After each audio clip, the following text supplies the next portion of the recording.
Hello everyone, welcome to YouTube channel of class 9th and 10th अपनी कक्षा। और आज हम करने वाले हैं class 10 chapter 2 federalism from civics. So let's just get started.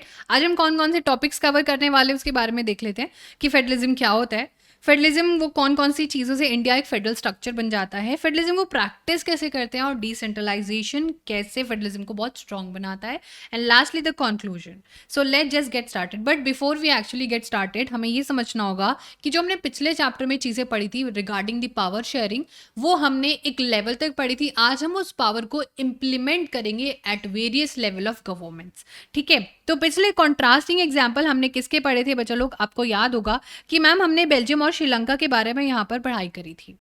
Belgium और श्रीलंका के एग्जाम्पल्स में हमें समझ आया कि बेल्जियम ने तो अपने कॉन्स्टिट्यूशन में बहुत सारे चेंजेस कर लिए, बट श्रीलंका ने बिल्कुल भी नहीं करे। और बेल्जियम ने अपनी पावर शेयर करी थी सेंट्रल गवर्नमेंट और साथ ही साथ रीजनल गवर्नमेंट के साथ। रीजनल गवर्नमेंट थी बेल्जियम में और अच्छे से सारी चीज़ें एग्जीक्यूट भी हो रही थी, बट साथ ही साथ हमें ये समझ में आया all this powers were given to government and could be withdrawn by the central government. But ये एक ऐसी पावर थी जिसमें सेंट्रल गवर्नमेंट बहुत ज़्यादा पावरफुल थी और वो स्टेट गवर्नमेंट्स को बहुत सारे फायदे होते हुए रोक भी लेती थी। अब हमें ये समझ में आ गया कि हमें बहुत सारे चेंजेस करने होंगे ताकि सेंट्रल गवर्नमेंट और स्टेट गवर्नमेंट एक दूसरे पर डिपेंडेंट ना रहे, और यही हमारा फेडरल स्ट्रक्चर होता भी है। बेसिकली 10 जो हमारी बेल्जियम है वो यूनिटरी फॉर्म से फेडरल फॉर्म ऑफ स्ट्रक्चर में आ जाएगी, विच मीन्स जो एक सिंगल सरकार पूरे के पूरे कंट्री के लिए रिस्पॉन्सिबल थी, अब वहां पर बहुत सारे लेयर्स और लेवल्स होंगे जिसमें पावर को शेयर करा जाएगा। और श्रीलंका तो भाई अभी भी जो है आज के ज़माने में भी यूनिटरी सिस्टम को ही फॉलो करता है, जहां पर नेशनल सरकार के पास ही सारी की सारी पावर होती है। ये हम और डिटेल में पढ़ेंगे तो सारी चीज़ आपको क्लियर होती जाएंगी।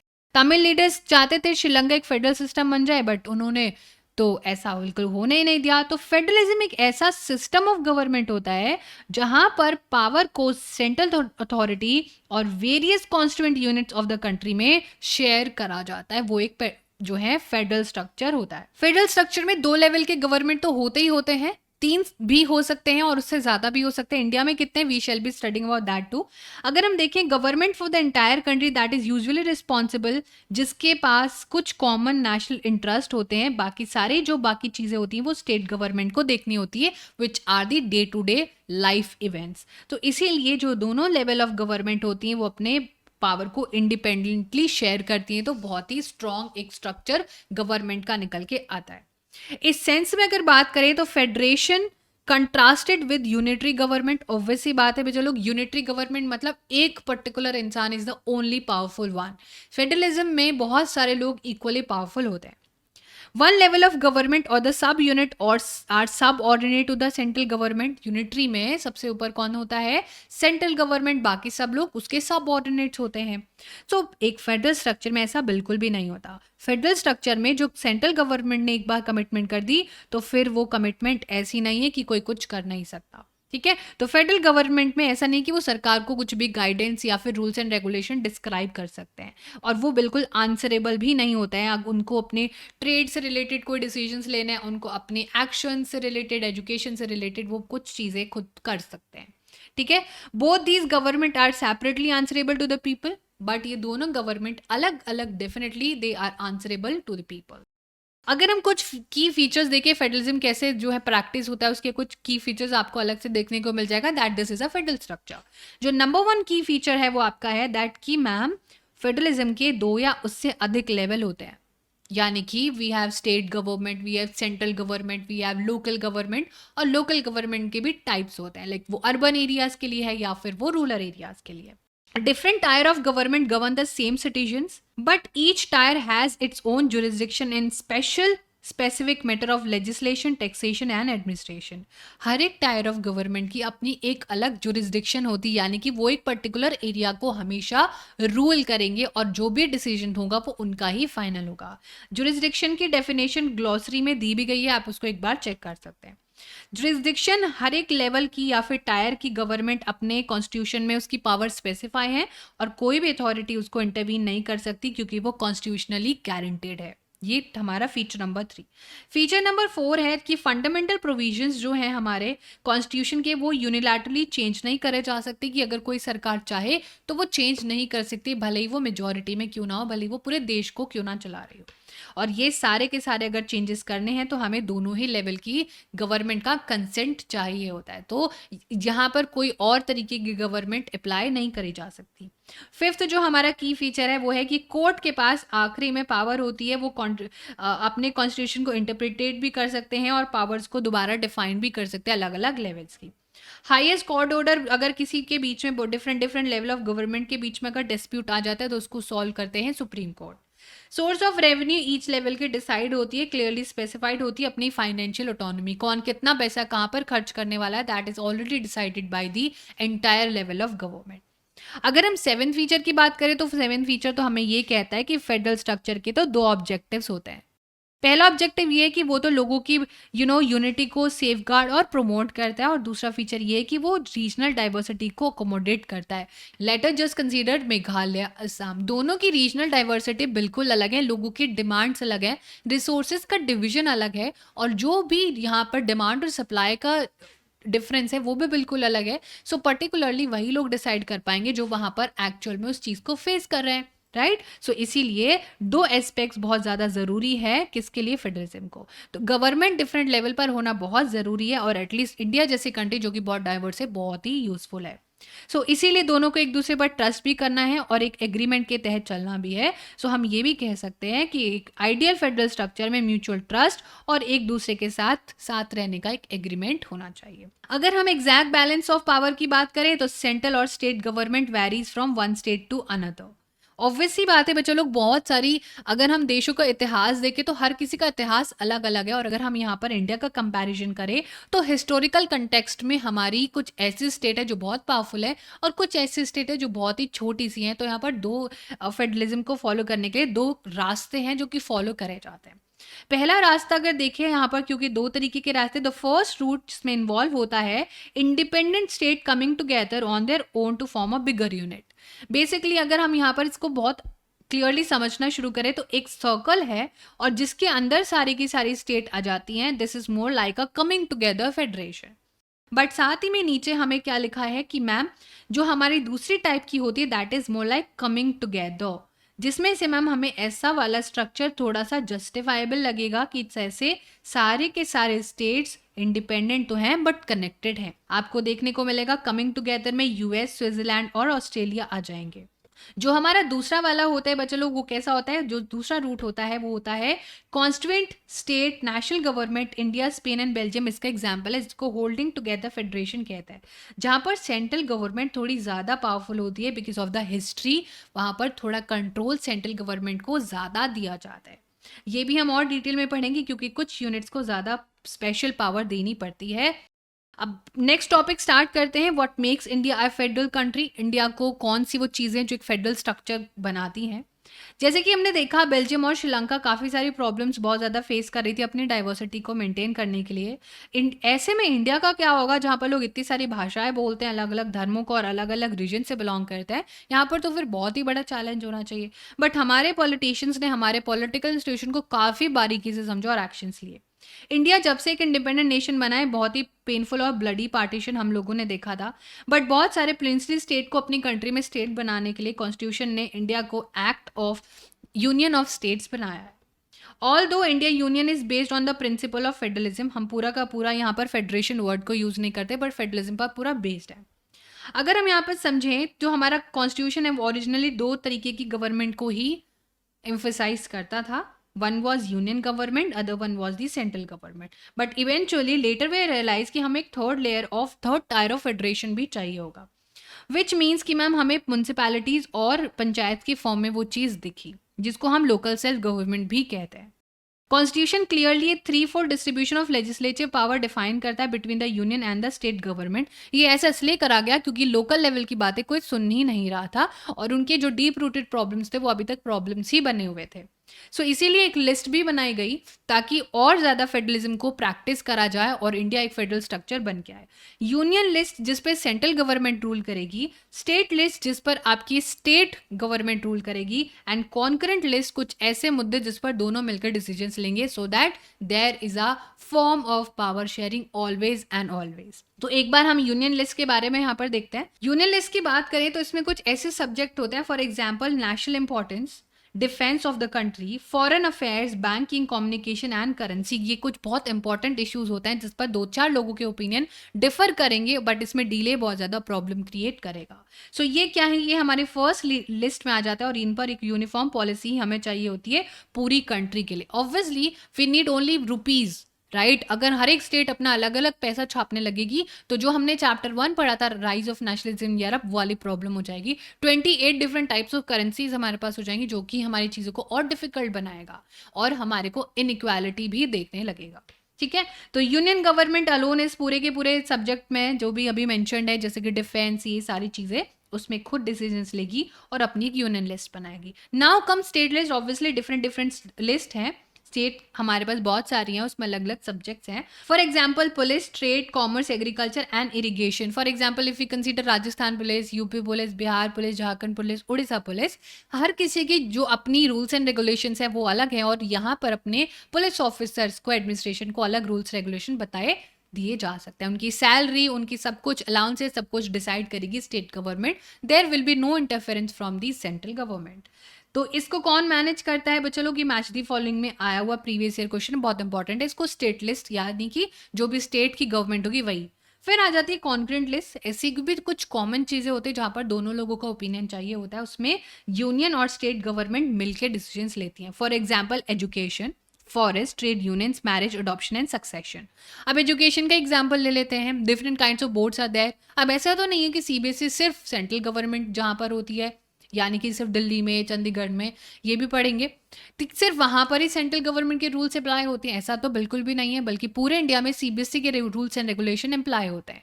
ठीक है, बल्कि वो एक सेंट्रल बोर्ड है, बट स्टेट्स में भी उसके रूल्स रेगुलेशन अप्लाई होते हैं। जस्ट लाइक दैट हम लोगों को इन वाले सब्जेक्ट्स पर दोनों की सहमति चाहिए होती है।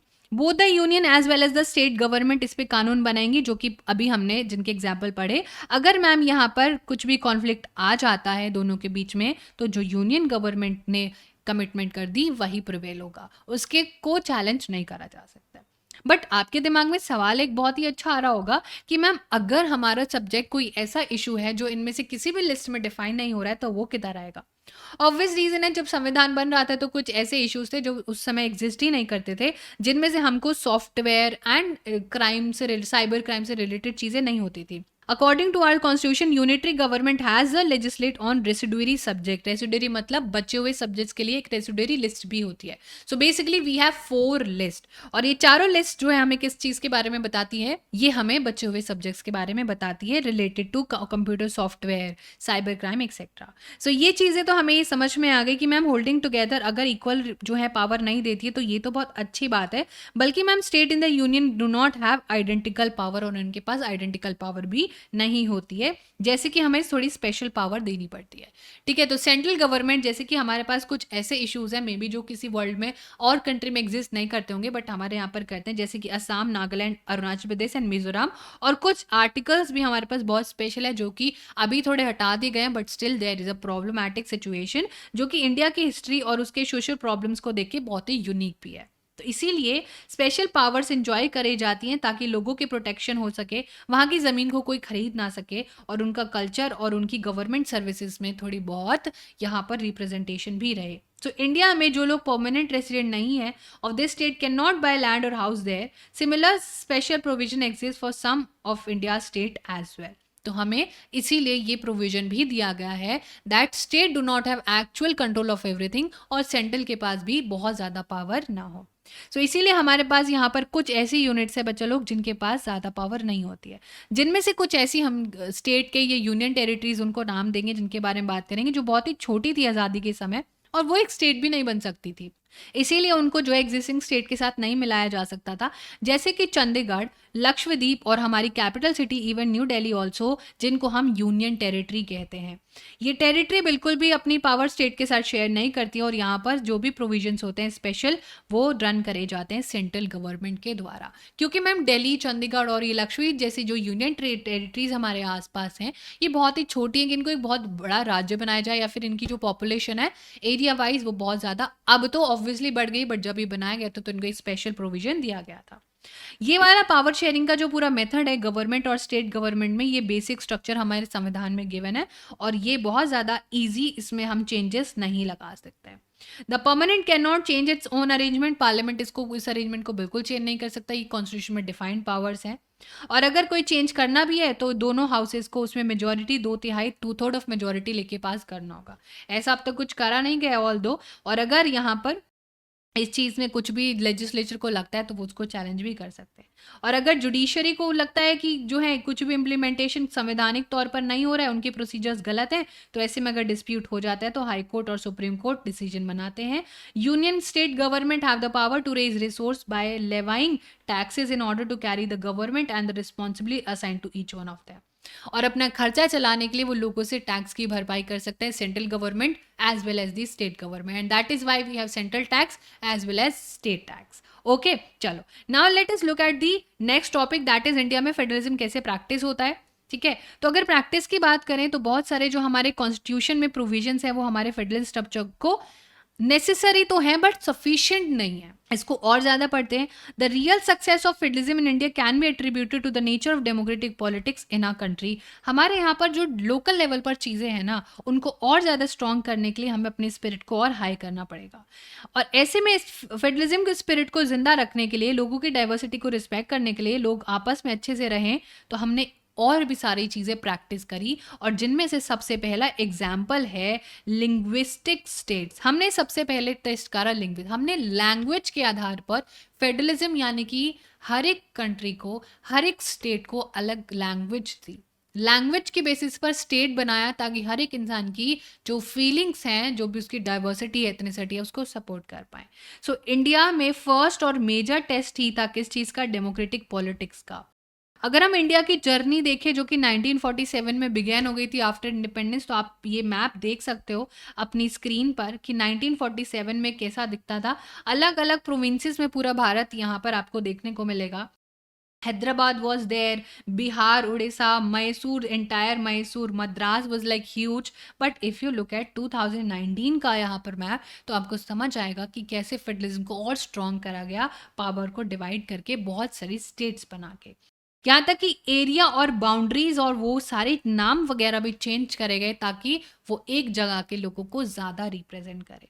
1947 में जो बहुत सारी बाउंड्रीज तो उनको चेंज करा गया और नए राज्य बनाए गए, और ये इसलिए करा गया ताकि एक लैंग्वेज बोलने वाले लोग एक ही राज्य में रहे और हम फेडरलिज्म को और अच्छे से यहाँ पर प्रैक्टिस कर पाए।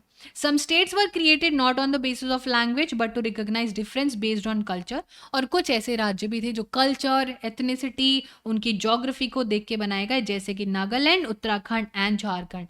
यहाँ पे रहने वाले लोग हो सकता है अलग अलग रीजनल डायलेक्ट्स की लैंग्वेज बोले, थोड़ा बहुत डिफरेंस हो सकता है, बट उनकी एथनिसिटी, कल्चर और ज्योग्राफी एकदम सेम थी। ठीक है, तो ये हमारा सबसे पहला टेस्ट था। और ऐसे में हम लोगों ने डिमांड देखी कि इन सारी डिमांड्स को बहुत सारी स्टेट्स ने मांगा कि हमें जो है हमारा राज्य बनाना है अपनी लैंग्वेज के बेसिस पर। सेंट्रल गवर्नमेंट इसको बहुत ज़्यादा सपोर्ट इनिशियली नहीं करती है, बट फाइनली बच्चों लोग formation linguistic has actually made the country more United, and इससे एडमिनिस्ट्रेशन भी बहुत आसान हो गया। लैंग्वेज के आधार पर राज्य बनाने से बहुत ज़्यादा चीज़ें बहुत ही ईजिली जो है यहाँ पर एग्जीक्यूट करी जा सकती हैं, और हम लोग तो और ज़्यादा यूनाइटेड हो गए। नेक्स्ट जो हमने अपने फेडरलिज्म को और स्ट्रॉन्ग बनाने के लिए करा है, लैंग्वेज पॉलिसी। इंडिया का दूसरा टेस्ट था लैंग्वेज पॉलिसी। अब इतने सारे लोग इतनी सारे लैंग्वेजेस बोलते हैं, बट सबकी लैंग्वेजेस को रिस्पेक्ट करने के लिए हमारे कॉन्स्टिट्यूशन में कोई भी लैंग्वेज को नेशनल लैंग्वेज नहीं बनाया गया।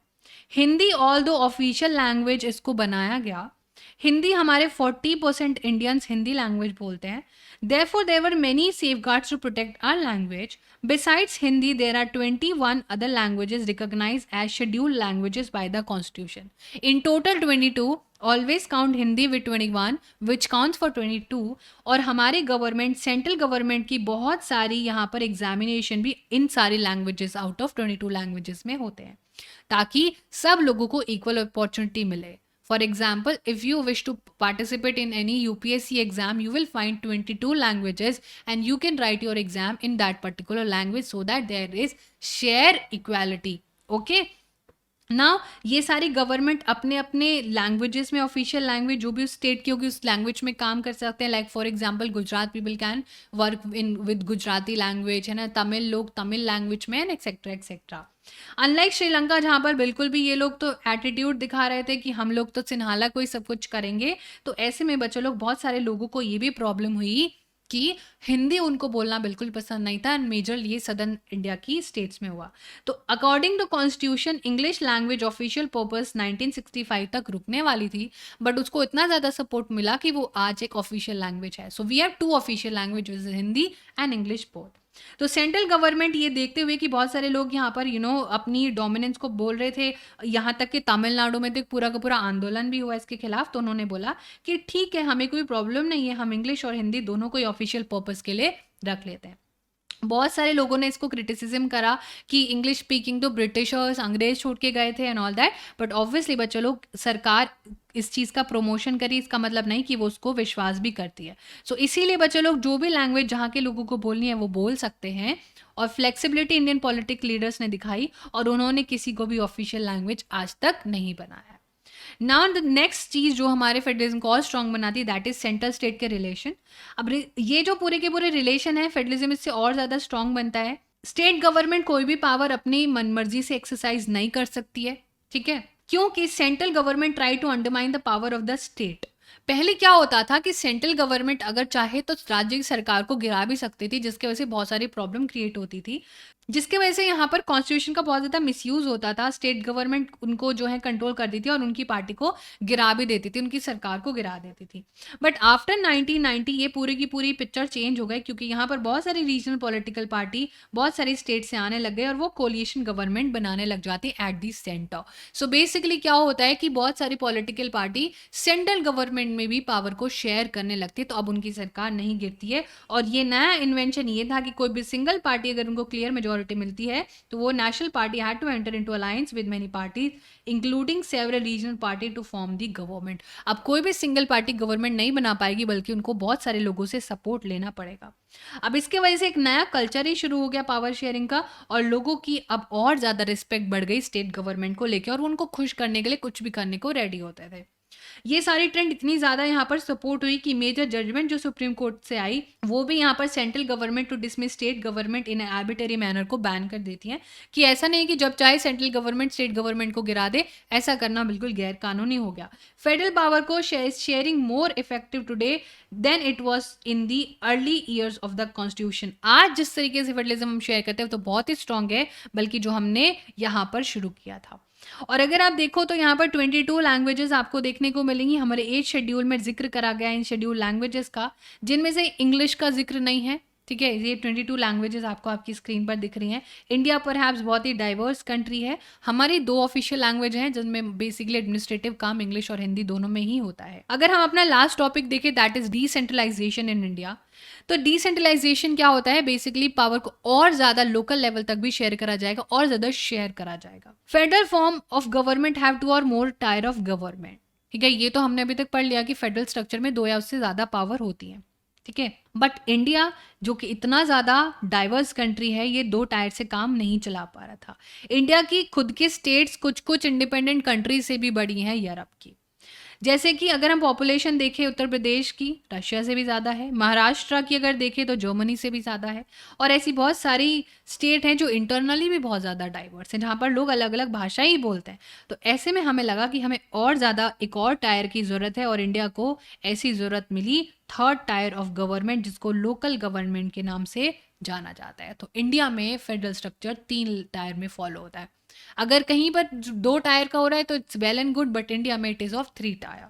When power is taken away from central and state government and given to local government, it is called decentralization.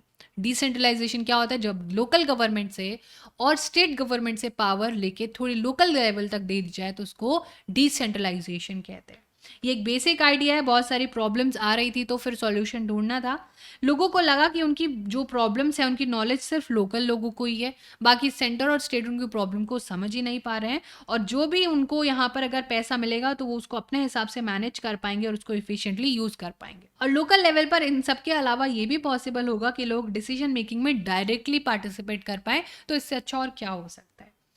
This helps to inculcate a habit of democratic participation. Local government is the best way to realize one important principle of democracy, mainly local self-government. This is more like a direct democracy where people are directly electing their representative, unlike state and आपका central government. हम कभी भी अपने सारे लोगों को नहीं चुनते हैं, हम पीएमजी को नहीं जो है चुनते हैं, वो इनडायरेक्टली इलेक्टेड होते हैं, बट ऑल दो he is the most powerful. ठीक है, सो ये जो नीड थी बच्चा लोग, ये हमारे कॉन्स्टिट्यूशन में बहुत ज़्यादा इसको रिकॉग्नाइज करा गया। बहुत सारे सेवरल अटेम्प्ट्स पहले से लगाए जा रहे थे कि पावर विलेजेस और टाउन्स में शेयर करे जाएं, और फाइनली पंचायत होती है गाँव में और म्यूनसिपैलिटीज़ होती है शहरों में लोकल लेवल पर, under the control of state government. किसके कंट्रोल में होती हैं? पहले बहुत सारी चीज़ें किसके कंट्रोल में होती थी? स्टेट गवर्नमेंट के। तो लोकल गवर्नमेंट के इलेक्शन भी जो है रेगुलरली नहीं होते थे। लोकल गवर्नमेंट को कोई पावर और पैसा भी नहीं मिलता था, तो बेसिकली होने को थे पर कुछ उनका यूज़ नहीं था। एक मेजर स्टेप लिया जाता है डिसेंट्रलाइजेशन, 1992 में करा जाता है। ये भी हमारे कॉन्स्टिट्यूशन में अमेंडमेंट करा जाता है ताकि थर्ड टायर और ज़्यादा स्ट्रॉन्ग और इफेक्टिव हो जाए, ताकि जो हम डिसेंट्रलाइजेशन के नारे लगाते हैं प्रैक्टिकली भी काफ़ी ज़्यादा एप्लीकेबल हो। सबसे पहले कॉन्स्टिट्यूशनली मैंडेटरी है कि जो लोकल बॉडीज़ हैं अर्बन और लोकल लेवल पर, वहाँ पर बहुत ज़्यादा इलेक्शन रेगुलरली होने वाले, जो कि कभी कभार ही होते थे। सेकंड है, बहुत सारे इलेक्टेड बॉडीज में अब जो है ना लोगों के लिए सीट रिजर्व्स होंगी, जैसे कि SC ST and other backward classes. यहाँ तक कि विमेन के लिए भी कुछ 1/3 सीट्स यहाँ पर रिजर्व होंगी। एक इंडिपेंडेंट स्टेट इलेक्शन कमीशन भी बनाया जाएगा ताकि वो हर एक स्टेट के पंचायत और म्यूनसिपल इलेक्शन को चेक करे। State government are required to share some powers and revenue with local government, ताकि क्या हो, स्टेट टू स्टेट वैरी करेगा। कोई बहुत बड़ी स्टेट है तो उसको कम पैसा, बहुत बड़ी स्टेट है तो ज़्यादा पैसा। तो अब क्या करना पड़ेगा कि स्टेट गवर्नमेंट ना चाहते हुए भी लोकल गवर्नमेंट को पैसा देना पड़ेगा। अब ये बहुत ज़्यादा ग्राउंड लेवल पर होती कैसे है, इसको एक बार समझ लेते हैं। Rural local government is popularly known as panchayati raj. जो गाँव में लोकल गवर्नमेंट होती है, ग्रामीण क्षेत्रों में उनको पंचायती राज कहते हैं। हर एक विलेज या फिर बहुत सारे विलेज का ग्रुप बना के वो ग्राम पंचायत बन जाते हैं, और ये काउंसिल में बहुत सारे सेवरल वार्ड मेंबर होते हैं जो पंच बन जाते हैं, और इनका प्रेसिडेंट सरपंच होता है, प्रेसिडेंट और सरपंच। ये डायरेक्टली लोगों द्वारा, अडल्ट पॉपुलेशन द्वारा यूनिवर्सल अडल्ट फ्रेंचाइज के तहत ये सारे डिसीजन मेकिंग करते हैं फॉर द एंटायर विलेज। अब ये जो पंचायत वर्क है ओवरऑल सुपरविजन ऑफ ग्राम सभा करती है, यानी कि बहुत सारे लेयर्स में ये खुद डिवाइडेड है। सारे के सारे वोटर्स यहाँ पर मेंबर जो हैं वो विलेज के वोट करते हैं, और 2/3 यहाँ पर एनुअल बजट ग्राम पंचायत को हर साल रिव्यू करना होता है कि जो भी चीज़ सैंक्शन हुई थी वो अच्छे से पहुँच पा रही है और real development is actually taking place. Local government का स्ट्रक्चर डिस्ट्रिक्ट लेवल तक भी जाता है, ये बिल्कुल लोकल लेवल तक, पंचायत तक सीमित नहीं रहता है, ग्राम तक नहीं बल्कि डिस्ट्रिक्ट तक भी जाता है। कुछ ग्राम पंचायत जो साथ में यहाँ पर together to form what is usually called a panchayat samiti और ब्लॉक और मंडल भी कहते हैं। The member of this representative body are elected by the panchayat member in that area. All the panchayat samiti or mandal in a district together constitute the zila district parishad. और ये ma'am यहाँ तक जो है कि ये जिला परिषद तक भी जो पूरे डिस्ट्रिक्ट को, बहुत सारी स्टेट उस पर्टिकुलर डिस्ट्रिक्ट में आने वाले विलेजेस को रिप्रेजेंट कर रहे होंगे। इस सारे जिला परिषद के मेंबर्स मोस्टली इलेक्टेड होते हैं। लोकसभा और MLA ऑफ द डिस्ट्रिक्ट भी इस पूरे के पूरे लेवल पर पार्टिसिपेट करते हैं। Zila Parishad chairperson is the political head of zila parishad, which means that it started from the grass root level. गांव से शुरू होके वो gram sabha, panchayat samiti and then it reached even the zila. So basically जो भी छोटे से छोटे प्रॉब्लम होगी वो भी सरकार तक पहुंच रही है। सिमिलरली अगर लोकल लेवल जो है अर्बन एरियाज में देखें तो वहां पर म्यूनसिपैलिटी होती हैं। इनको बहुत जगह पर बिग सिटीज में म्यूनसिपल कॉर्पोरेशन कहते हैं। For example municipal corporation of Delhi. Both municipalities and municipal corporation are control by elected bodies. इसके भी इलेक्शन होते हैं। Municipal chairperson is the political head of municipality और इनको मेयर कहते हैं। ठीक है, सो बेसिकली हमने समझा कि लोकल लेवल या तो गांव में होगा या शहर में होगा, और गांव में तो इतना ज़्यादा डीप रूटेड है इसको पंचायती राज भी के नाम से भी जाना जाता है। ये जो नया सिस्टम था लोकल गवर्नमेंट का, ये आज तक का लार्जेस्ट एक्सपेरिमेंट था डेमोक्रेसी का वर्ल्ड में, और यहाँ तक कि इस लोकल लेवल में ही 36 lakh elected representatives in panchayat and municipalities all over the country, which is a huge number. हमारे पूरे कंट्री के जो इलेक्शन होते हैं उसमें 543 सीट्स हैं, बल्कि लोकल लेवल पर भी है 36 lakh representative, which makes our democracy the structure of federalism even more stronger. Constitutional status हमारी लोकल गवर्नमेंट को और ज़्यादा डीपन करता है, डेमोक्रेसी को और ज़्यादा स्ट्रॉन्ग बनाता है, विच मेक्स इंडिया में विमेन की रिप्रेजेंटेशन भी बहुत ज़्यादा स्ट्रॉन्ग होती। ऑल्दो विमेन को रिप्रेजेंटेशन आज तक सिर्फ लोकल गवर्नमेंट लेवल पर ही मिला है, स्टेट या फिर सेंट्रल गवर्नमेंट में आज तक रिजर्वेशन नहीं मिला।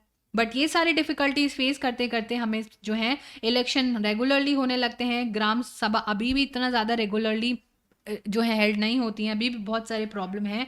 बहुत सारी जगहों पर तो गवर्नमेंट सिग्निफिकेंट ट्रांसफ़र अभी भी अपने पास ही रखती है, लोकल गवर्नमेंट को नहीं देती है, और इतने एडिक्वेट रिसोर्सेज हमारे पास इतने ज़्यादा नहीं है। सो फिर भी हमारे पास अभी बहुत बड़ा रास्ता है तय करने के लिए, ताकि हम अपनी लोकल सेल्फ गवर्नमेंट को और ज़्यादा स्ट्रॉन्ग बना सकें, और यहीं पर हमारा चैप्टर भी फिनिश हो जाता है। सो बेसिकली हमारा जो फेडरलिज्म है वो ना चाहते हुए भी हमारी जो टायर्स ऑफ गवर्नमेंट है उसके साथ बहुत सारी पावर शेयर करता है, उसको बहुत ज़्यादा स्ट्रॉन्ग प्रैक्टिकली एग्जीक्यूट करने में बहुत हेल्प करता है। So that was all about chapter. I hope आपको सारे कंसेप्ट बहुत अच्छे से क्लियर हो गए होंगे और बहुत अच्छे से आप लोगों को सारे के सारी चीज़ें समझ में आएंगी।